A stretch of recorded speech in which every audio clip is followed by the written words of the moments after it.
Hi, everyone. Welcome to Astronomy 101 Introduction to Astronomy for Pre-Service Teachers. This is the lesson opener, and my name is Kelly Albertson.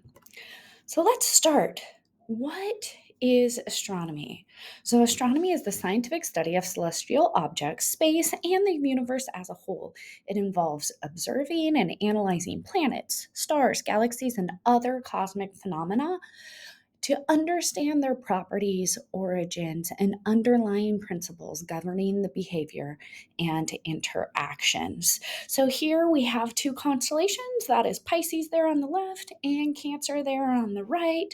We are going to focus on observational astronomy. So this is what can you see with your eye when you go outside. And why is this important for pre-service teachers? That's because that's what kids would do. If a kid goes outside, they need to be able to see the constellations, stars, or planets with their unaided eye. So, since we're all pre service teachers in here, let's talk about where the standards, the science standards, hit at different grade levels. So, in first grade, the Earth's place and universe is 1 ESS 1 1. This would be a first grade standard. Use observations of the sun, moon, and stars to describe patterns that can be predicted at a first grade level. There's lots of fun activities out there using shadows. It's about pattern recognition that connects to ELA standards, where they're learning the ABCs and how to count.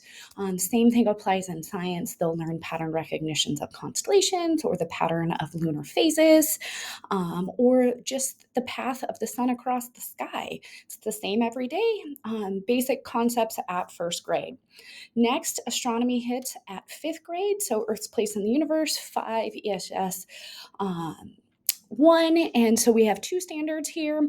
Support an argument that differences in the apparent brightness of the sun compared to other stars is due to their relative distance from the Earth. So that standard, you are starting to explain to students that even though the stars look fixed along the celestial sphere, there is great distances between them, and that their brightness is dictated by their distance. 5 ESS 1 2 represent data and graphical displays to reveal patterns of the daily changes in the length and direction of shadows, day and night, and seasonal appearance of some stars in the night sky. This connects with some of their math standards. By fifth grade, they should be able to graph data. They should be able to connect patterns together. They should be able to look up information about the length of the day in, let's say, 40 degrees north latitude versus 20 degrees north latitude versus the equator, and see how the length of the night and day changes based on the seasons. And then they should also start to understand that there are seasonal appearances of stars, and that has to do with the motion in the sky of Earth actually going around the sun. We continue on into middle school. So the MSE SS1, you can see that there's 4 standards here. In California, our multiple subject teaching credential allows pre-service teachers to teach between kindergarten and middle school. However, most students that take this Astronomy 101 class, they don't want to teach middle school. So we're not really going to talk about these, but by the time kids get to middle school, it's really fun. They actually know about the motion of the moon that's causing lunar phases due to the angular relationship between the sun, earth, and moon, and that they're able to understand motion a little bit better. They're able to graph scale properties of objects in the solar system, and so it is kind of the building block to what they'll learn, like Kepler's laws in high school, and Newton's laws of motion. Those are all high school standards. They also have a large enough background in just Earth's history that they can start to kind of construct an explanation for how old the Earth is, how old the solar system is, and then how old and vast the universe itself is.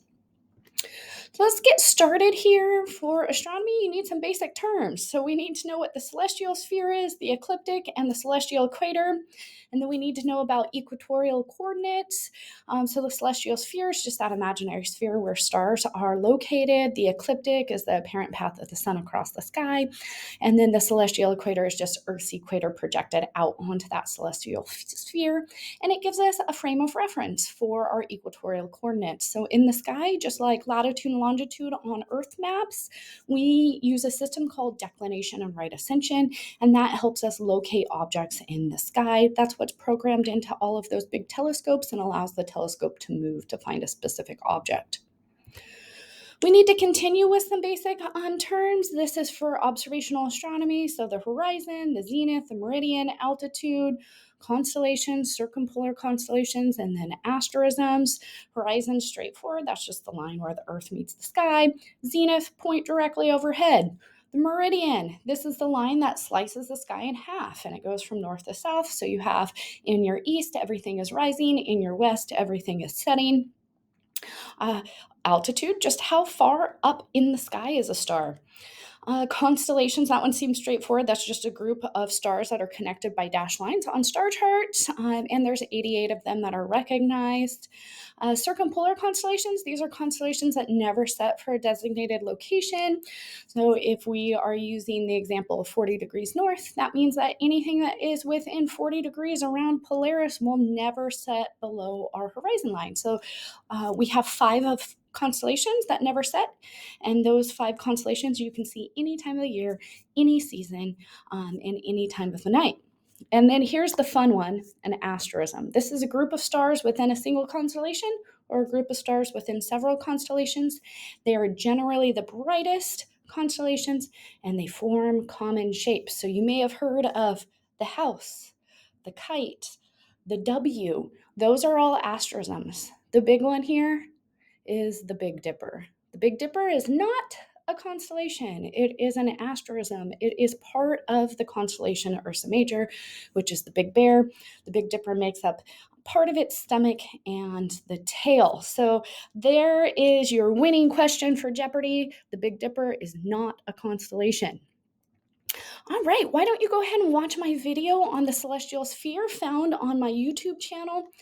And as always, this presentation was created in Canva, and all of the Next Generation Science standards were directly from the document and website, the government website.